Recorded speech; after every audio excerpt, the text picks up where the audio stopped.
শাকিল মিলাদ মুর্শিদ ভাই, আপনাকে শুভেচ্ছা জানাচ্ছি। আপনাকে ধন্যবাদ। জি, আপনি যে উদ্যোগটি নিয়েছেন এই যে মধুর হাট কমিউনিটি এন্টারপ্রাইজ মডেলে, এটা সম্পর্কে একটু প্রথমে আপনার কাছে জানতে চাই। ধন্যবাদ।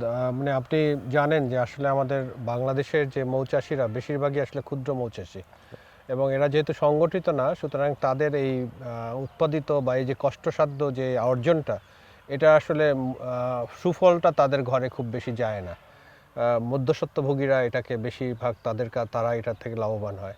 তো সেই জায়গা থেকে আমরা যে অনেক দিন ধরেই কাজ করছি, প্রায় 2015 সাল থেকে আমাদের সাথে আরডিএ এবং অন্যান্য সংগঠনগুলো কাজ করছে। আমরা চেষ্টা করেছি যে এটাকে কিভাবে একটা একটা ইনস্টিটিউশনালাইজ করা যায় এই মার্কেটিং প্রক্রিয়াটাকে, যাতে আমাদের এই ক্ষুদ্র মৌচাষীরা তাদের এই কষ্টের অর্জিত ফলাফল যাতে তারা নিজেরা ভোগ করতে পারে। এবং এই মার্কেটিংয়ের ক্ষেত্রে আসলে কয়েকটা চ্যালেঞ্জ আছে। এক নাম্বার চ্যালেঞ্জ হচ্ছে আপনার যে আমাদের কোনো সারা বাংলাদেশে মধুর কোনো বাজার ছিল না। সুতরাং বাজার তৈরি করা একটা যেমন জায়গা, সংগঠিত বাজার, মানে কোনো নির্দিষ্ট ডেজিগনেটেড কোনো প্লেস ছিল না, ঠিক রাইট। আছে। মৌচাষীরা সাধারণত তাদের খামার থেকেই মধু বিক্রি করতো, এবং এর ফলে যেটা হয় যে আপনার যারা মিডলম্যান, তারা যখন এই খামার থেকে মধু কিনে, তখন মৌচাষী কিন্তু জানে না যে আজকের বাজারটা কত। কৃষি বিপণন অধিদপ্তর, আরডিএ এবং শিশুক, আমরা তিনটা সংগঠন একত্রিত হয়ে যেটা করেছি যে পল্লী উন্নয়ন একাডেমির সামনে যে একটা মার্কেট আছে, সেখানে আমাদের একটা সাপ্তাহিক হাটের ব্যবস্থা করেছে, যেখানে আমাদের ক্ষুদ্র চাষিরা প্রতি সপ্তাহে সোমবার তাদের মধু নিয়ে আসা শুরু করেছে। এবং গত 13ই জানুয়ারি আমরা এটা উদ্বোধন করেছি। প্রতি সপ্তাহে আমরা এখন দেখছি প্রায় 5 টন থেকে 10 টন পর্যন্ত আমাদের মধু ওখানে বেচা কেনা হচ্ছে। সো এইটা যখন আমরা চালু হচ্ছে, ঠিক একই সাথে আমরা যেটা চেষ্টা করছি সেটা হচ্ছে যে আমাদের এই ক্ষুদ্র মৌচাষীদের একটা মধুর একটা ব্র্যান্ড কিভাবে আমরা করতে পারি।